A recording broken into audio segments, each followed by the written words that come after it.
మనకి కళలు వస్తుంటాయి కదా కళలు, వాటి ప్రభావాలు ఈ 2026 సంవత్సరం అంతం వరకు కూడా మీకు వచ్చే కళలు ఎలా ఉంటాయి, వాటి యొక్క ప్రభావం వల్ల మీ జీవనంలో ఎలా ఏ పరిణామాలు చోటు చేసుకుంటాయో చూద్దాం. ముందుగా ఓం వసుదేవసుతం దేవం కంస చాణూరమర్దనం దేవకీ పరమానందం కృష్ణం వందే జగద్గురం. కృష్ణం వందే జగద్గురం, అర్జునం వందే జగదేక వీరం. ఓం శ్రీ రాధాకృష్ణాభ్యాం నమః.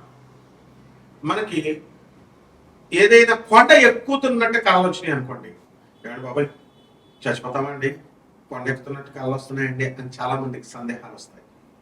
కొండ ఎక్కుతున్నట్టు వస్తే మీరు జీవితంలో పైకి వస్తున్నట్టు లెక్క. ఏమండి నీళ్ళు వచ్చినాయండి కళ్ళలోకి, ఏమంటే నీళ్ళు వస్తే అందులో తెల్లగా నీళ్లు ఉన్నాయనుకోండి, బురద నీళ్ళు కాకుండా మీ యొక్క సమస్యలన్నీ కూడా పరిష్కారం అయిపోతున్నాయి అని అర్థం. అలాగే బురద నీళ్ళు ఉంటే కష్టాల్లో కూరుకుపోతున్నారు అని వస్తాయి. చాలా మందికి చూడండి, దేవలోకంలోనో ఏదో ఒక లోకంలో ఉన్నటువంటి మహాకాళి గుడి, కనకదుర్గాదేవి గుడి ఇది కళ్ళలోకి వస్తున్నాయండి అని చెప్పి చాలా మంది శిష్యులు నాకు చెప్తూ ఉండేవారు. అది ఎలా ఉంటాయంటే నీళ్ళల్లో, నదుల నీళ్ళల్లో, ఆ గుడి ఎక్కడో ఉంది, కొన్ని వందల ఎకరాల్లో ఉన్నట్టుగా పెద్ద ప్రాంతం, నది నీళ్ళు వచ్చేస్తే ఆ నది పైన తేలుతూ ఆ నది దాటుతూ ఉంటే అక్కడ కాళికాదేవి, ఆ పక్కనే దుర్గాదేవి బొమ్మలు, గుడి లోపల అద్భుతం అసలు. అలాంటి ఈ కళ దేవతలు కళ్ళకు వచ్చారనుకోండి, నీళ్లు మీ కష్టాలు త్వరలో పోతున్నాయి అని. అలాగే రైలు ప్రయాణము, విమాన ప్రయాణము, బస్సు ప్రయాణం వచ్చిందనుకోండి, మనకి ఇంకా టపి మన యమధర్మరాజు దగ్గరికి ప్రయాణం చేస్తున్నట్టు ఫలితం అన్నమాట. అలాగే మనకి చిన్న పిల్లల కళ్ళకు వచ్చారనుకోండి, మన పెద్దవాళ్ళు చెప్తూ ఉంటారు, చిన్న పసిపిల్లలు వస్తే కనుక గాలి కళ్ళలోకి వచ్చినాయి, దెయ్యాల కళ్ళలోకి వచ్చినాయి అని అంటూ ఉంటారు. అలాగే చక్కగా మనకి ఎప్పుడూ కూడా పర్వతాలు, దేవతలు వీళ్ళందరూ వస్తున్నారంటే ఏంటంటే మనకి కేతు గ్రహము మన జన్మ లగ్నములో కానీ జన్మ రాశిలో కానీ వచ్చినప్పుడు దాని యొక్క ధర్మం వలన మనకి ఎలా వస్తుంది అని అర్థం. అలాగే కొంతమందికి శ్మశానాల కల్లోకి వస్తుంటాయి. ఆ శ్మశానాల కల్లోకి వస్తూ ఉంటే మనకి ఏమవుతూ ఉందంటే మనకి గాలి ధూళి అని అనుకుంటాం. అది చెడ్డో తెలీదు, శ్మశానం కల్లోకి వస్తే మంచో తెలియదు, భయం వేస్తుంది ఒక పక్క నుంచి. అంటే శివుడు శవం కల్లోకి వస్తుంది, శివుడు అనమాట. మరుభూమి కైలాసం కల్లోకి వచ్చినంత గొప్ప అనమాట. అటువంటి అప్పుడు మనం ఏం చేయాలండి అంటే నిద్ర లేచి టపిమని మంచి కాలు వస్తున్నప్పుడు మనం సాధన చేయాలి, జపాలు చేయాలి. లేచి చక్కగా జపాలు చేసినప్పుడు మనకి బ్రహ్మాండంగా ఉంటుంది. ఇక రక్తం కల్లోకి వస్తుంది, మాంస పదార్థాల కల్లోకి వస్తాయి. రక్తం కల్లోకి వస్తే కుజగ్రహము అనుకూలత లేదు అని అర్థం. ఇంకా ఏదన్నా ఎవరన్నా మటర్ చేసేసినట్టు కానీ, లేకపోతే చేపల్ని కోళ్ళని కోసేసినట్టు కానీ, మేకల్ని వీటిని ఇవన్నీ కూడా మన కళ్ళలోకి వస్తే కనుక త్వరలో మనకి యాక్సిడెంట్లు జరగబోతున్నాయి, లేకపోతే కొన్ని అప్పల బాధలు జరగబోతున్నాయి అని అర్థం అన్నమాట. అదేవిధంగా మనకి ఇంకా కళ్ళలోకి ఏమొస్తాయి, వ్యాపారం చేస్తున్నట్టు, షాపుల్లో కూర్చున్నట్టు, ఇలా మనకి అది ఉంటే యావరేజ్గా వీళ్ళు బిజినెస్ చేస్తున్నారు అని కళ్ళలోకి మనకి వచ్చినట్టు. అలాగే స్త్రీలతో రమిస్తున్నట్టు కళ్ళలోకి వస్తాయి. ఆ రమించడం అనేటటువంటి కళ చాలా మంచి కళ అనమాట. కాబట్టి మనకి ధన లాభము, అలాగే అశుద్ధము, మనం ఎక్స్క్రిషన్, మనము అశుద్ధ పదార్థాలు, ఆవు పేడ, మనిషి పేడ, ఇలాంటివన్నీ కూడా కళ్ళలోకి వస్తే మనిషి అశుద్ధము, ఇవన్నీ కూడా ఏమవుతాయంటే అండి మనకి త్వరలో ధనవంతులు కాబోతున్నాము. అలాగే చేపల కళ్ళలోకి వచ్చినాయి అనుకోండి, చేపల కళ్ళలోకి వస్తే ఆ చేపల త్వరలో మనకి కష్టాలు ఈదుతున్నాము అని అంటాం. పాముల కళ్ళలోకి వస్తాయి, పాముల కళ్ళలోకి వచ్చినప్పుడు దేవతా జాతి సర్పాలు కనుక మనకి కళ్ళలోకి కనుక వచ్చినట్లయితే మనకు తప్పకుండా మనకి కష్టాల నుంచి మనం విముక్తులు అవుతున్నాము అని అర్థం. అయితే పాము మామూలు ఆర్డినరీ పాము కనుక కళ్ళలోకి వస్తే ఒక దెయ్యము కళ్ళలోకి వచ్చినట్టు, గాలి స్పిరిట్ కళ్ళలోకి వచ్చినట్టు. కానీ అదే మనకి కాటు వేసినట్లయితే తప్పకుండా అది మనల్ని మంచి జరగబోతుంది త్వరలో అని. ఈ విధంగా 12 రాశుల వారికి అందరికీ కూడా 12 రాశుల వారికి ఈ నవంబర్ నెల 2025 సంవత్సరం నుంచి డిసెంబర్ 31, 2026 సంవత్సరం వరకు జరిగేటటువంటి పరిణామాలు ఏ విధంగా ఉంటాయి, కలర్ రూపంలో మీకు జాతకం ఎలా ఉండబోతుంది, ఇవన్నీ కూడా మనం చెప్పడం జరుగుతుంది. మన ఫోన్ నెంబర్ 1 ఆస్ట్రాలజర్ కాబట్టి మన యొక్క ఫోన్ నెంబర్ కొట్టగానే మన పేరు కొట్టగానే గూగుల్లో వేరే వాళ్ళు దొంగ జ్యోతిష సెంటర్లు పెట్టుకుంటున్నారు, దొంగ విధవలు కొంతమంది వాళ్ళ ఫోన్ నెంబర్లు పెట్టుకుంటున్నారు. ఈ విధంగా ఉన్నారు కాబట్టి ఎట్టి పరిస్థితుల్లో మీరు మన అమెరికా నెంబర్కి మీరు కాల్ చేయండి. మన కార్పొరేట్ ఆఫీస్, యుఎస్ ఆఫీస్, మన గురుదేవులైనటువంటి ప్రభాత్ రంజన్ సర్కార్ గారు బాబా క్వార్టర్స్ అది. తర్వాత ఆల్ ఇండియాలో మొత్తం 300 బ్రాంచీలు, 600 సెంటర్లలో 200 దేశాల పైగా ఉన్నటువంటి ఆనంద్ మార్గ ఆశ్రమం బాబా క్వార్టర్స్ అది. దాని గురుదేవుల యొక్క అనుగ్రహము మనకి ఉంది కాబట్టి మీ అందరికీ అది రావాలని చెప్పి నాసా రిపోర్ట్స్ ఆధారంగా చేసుకొని, అలాగే మనము ఈ యొక్క టైమ్ లైన్ ఫ్యాక్చర్ అండ్ జీపీఎస్ సిస్టమ్తో ట్రాకింగ్ చేస్తూ మనము ఈ యొక్క జాతకాలు జీపీఎస్ సిస్టమ్తో జాతకాలు చెప్పడం జరిగింది.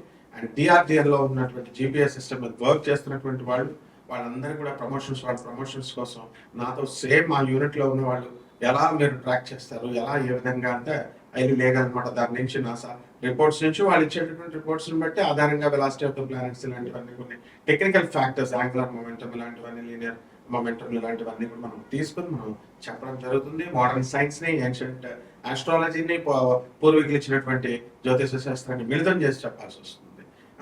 అద్భుతమైనటువంటి జ్యోతిష విశ్లేషణని మేము నాన్ కమర్షియల్ ఆస్పెక్ట్తో ఈ జాతకాలు అనేటటువంటి చెప్పడం జరుగుతోంది. కాబట్టి మీరు డబ్బులు ఎంతండి ఇలాంటి కంగారు పడాల్సిన పని లేదు.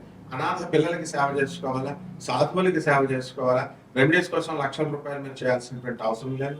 మేమంతా కూడా మరి వివిధ ఆనంద్ మార్గ ఆశ్రమంలో ఉన్నటువంటి అనాథ పిల్లలకి, సాధువులకి 10,000 మంది సాధువులు ఉన్నారు, ఒకళ్ళిద్దరికి కాదు చేశాను. బట్ అలాంటి ఆశ్రమాలు మనకు చాలా ఉన్నాయి. కాబట్టి ఎంతసేపు కూడా మీరు కూడా ఇండైరెక్ట్గా చేయండి, డైరెక్ట్గా చేయండి. అనాథ పిల్లలకి, పేదవారికి, వికలాంగులకి, వీళ్ళందరికీ కూడా సాధువులకి, సత్పురుషులకి చేసుకున్నప్పుడు మాత్రమే అవుతుంది. మీరందరూ కూడా గోల్డ్ ఎక్కువగా దొరుకుతుందని చెప్పి, ఎక్కువ రేట్లు దొరుకుతుంది అని చెప్పి వాళ్ళకి ఇచ్చుకోవడం, గర్ల్ ఫ్రెండ్స్కి ఇచ్చుకోవడం డబ్బులు, ఆ తర్వాత ఈ యొక్క స్టాక్ ఎక్స్చేంజ్లో మనం పెట్టుకొని లాస్ అయ్యాము. వీటన్నిటికంటే బెస్ట్ ఏంటంటే ఈ యొక్క హోమాలకి లక్షల రూపాయలు ఏవి ఖర్చు లేకుండా సింపుల్గా హానెస్ట్గా ఈ యొక్క మీరు అనాథ పిల్లలకి సేవ చేసుకోవడం, సాధువులకు సేవ చేసుకోవడం ద్వారా మనము ఈ కర్మల నుంచి తప్పించుకుంటే 12 రాశుల మీదే కాల ప్రభావం ఏ విధంగా ఉంటుంది, దాని యొక్క ఫలితాలు ఎలా ఉంటాయో మనం తెలుసుకుందాం. మీనరాశి, ఈ మీనరాశి వారికి అందరికీ కూడా అత్యధికంగా మనకి ఈ ఏలినాటి ప్రభావం జరుగుతుంది. మా ఉద్యోగాలు ఉన్నాయండి, మరి సాఫ్ట్వేర్ ఇంజనీర్లు, మేము డాక్టర్లు, ఉద్యోగాలు ఉంటాయా ఊడిపోతాయా అనేటటువంటి భయం మీకు అవసరం లేదు. అందరు ఉద్యోగాలు ఊడిపోయినా మీ మాత్రం కూడా. అలాగే ఈ యొక్క మీనరాశి వారి దర్జా ఏమని వర్ణించాలి, శ్రీనాథ కవి సార్వభౌముడంత దర్జా మీకు ఉంటుంది పుట్టుకృత్య. కాబట్టి ఈ మీనరాశి వారి అందరూ కూడా ఆదాయాలు బాగా పెరుగుతాయి. ఏమి కల్లోకి వస్తాయి అంటే పాములు, చేపలు, నీళ్లు, పర్వతాలు కల్లోకి వస్తూ ఉంటాయి. పర్వతాల మీద ఎక్కుతున్నట్టు కల్లోకి వస్తాయి, మందు బాటిల్స్ కల్లోకి వస్తాయి. అందువల్ల ఎంతసేపు కూడా వినోద కార్యక్రమాలు కల్లోకి వస్తూ ఉంటాయి. వీటిని చూసి మీరంతా కూడా చాలా జలసగా ఈ జీవనం అనేటటువంటి 2026 డిసెంబర్ 31వ తేదీ వరకు ఉంటుందన్నమాట. ఇక ఆదాయాలు మనం చూసినప్పుడు ఆదాయాలు బ్రహ్మాండంగా పెరుగుతాయి. అనుకున్న పనులన్నీ కూడా అనుకున్నట్లు సాధించుకుంటారు మీరు.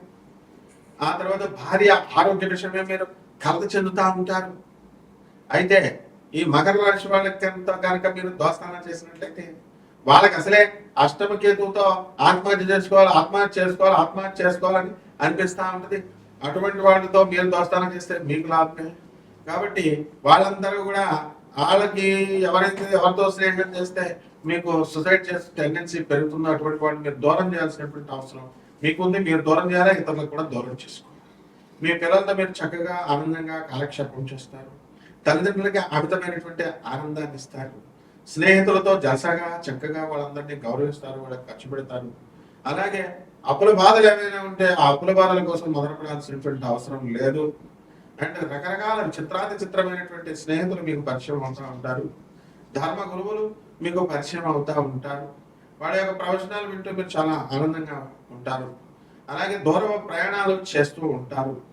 ఈ యొక్క మీనరాశి వారి అంతా కూడా ఈ యొక్క నవంబర్ నెలలో గురువు కర్కాటక రాశిలోకి వచ్చిన తర్వాత పంచమ గురు ప్రభావం వలన మీరు అనుకున్న పనులన్నీ అనుకోవడమే కాకుండా మంచి శుభకార్యాలు జరగడము, విదేశాలకు వెళ్ళడము, పిల్లలు లేనటువంటి వాళ్ళకి పిల్లలు కలగడము, స్థలాలు లేనటువంటి వాళ్ళు స్థలాలు కొనడము, ఇలాంటివన్నీ కూడా వరుస క్రమంలో జరిగిపోతూ ఉంటాయి. అందువల్ల ఏం పరిహారాలు చేసుకుందాం మనం చూద్దాం. ఈ రాశి వారు మనకు వచ్చినటువంటి కళల్ని క్రోడీకరించిన తర్వాత రావి చెట్టు చుట్టూ తిరుగుతూ పగలు 6 గంటల సూర్యోదయం అయిన తర్వాత నుంచి మళ్ళీ సూర్యాస్తమం 5:30 లోపల మాత్రమే ఓం శనేశ్వరాయ నమః అంటూ రావి చెట్టు చుట్టూ ప్రదక్షిణ చేయాలి. మొట్టమొదటిది. ప్రతిరోజు కనుక చేసినట్లయితే రోజుకు 11 సార్లు, శనివారం నాడైతే 108 సార్లు చేయాలి. ఇకపోతే రెండవది వచ్చేసరికి మారేడాకులతో శివలింగం పైన మీరు వేసుకుంటూ ఓం నమః శివాయ అంటూ మీరు శివుడికి అభిషేకం చేసుకోవాలి. దేవాలయాలకు వెళ్ళాల్సినటువంటి అవసరం లేదు. కుదురునోళ్ళు వెళ్ళండి, లేని వాళ్ళు ఇంటి దగ్గర చేసుకోవడం ఓం నమః శివాయ అంటూ. అలాగే ఈ యొక్క దిగంబర శ్రీపాద వల్లభ దిగంబర అంటూ గురు చరిత్ర పారాయణ చేసుకోవాలా. ఈ మంత్రాన్ని ఉచ్చరిస్తూ మీరు దత్త ప్రదక్షిణలు చేసుకోవాలి. గణగాపురంలో ఉన్నటువంటి దత్తాత్రేయ స్వామి వారి యొక్క దర్శనం మీరు చేసుకోవాలా. ఆ గురువు యొక్క అనుగ్రహం చాలా అత్యంత ఆవశ్యకతమైనటువంటిది. అలాగే నల్ల నువ్వుల్ని కిలో పాపు, ఆ నల్లని వస్త్రాలని ఇచ్చి పేద బ్రాహ్మణులకి శనివారం నాడు ఉదయం 8 గంటలకి దానం చేసుకోవాలి. అలాగే సున్నండల్ని మనము మినపపిండితో చేసినటువంటి సున్నండల్ని లేదా మినప రొట్టెల్ని మినపతో సంబంధమైనటువంటి ఆ పౌడర్లన్నింటినీ కూడా పేదవాళ్ళకి దానం చేయాలి. ఈ విధంగా మిరియాలని కొంచెం ఉప్పుని తీసుకొని దేవుడి దగ్గర నైవేద్యం పెట్టి దాన్ని బలిపీఠం పైన గుడి దేవాలయంలో ఉన్నటువంటి బలిపీఠం మీద వేసేయాలి. ఈ రకమైనటువంటి ఇవన్నీ కూడా పరిహారాలు చేసుకున్నట్లయితే ఈ రాశి వారి అందరూ కూడా బ్రహ్మాండంగా ఉంటారు. శుభమస్తో.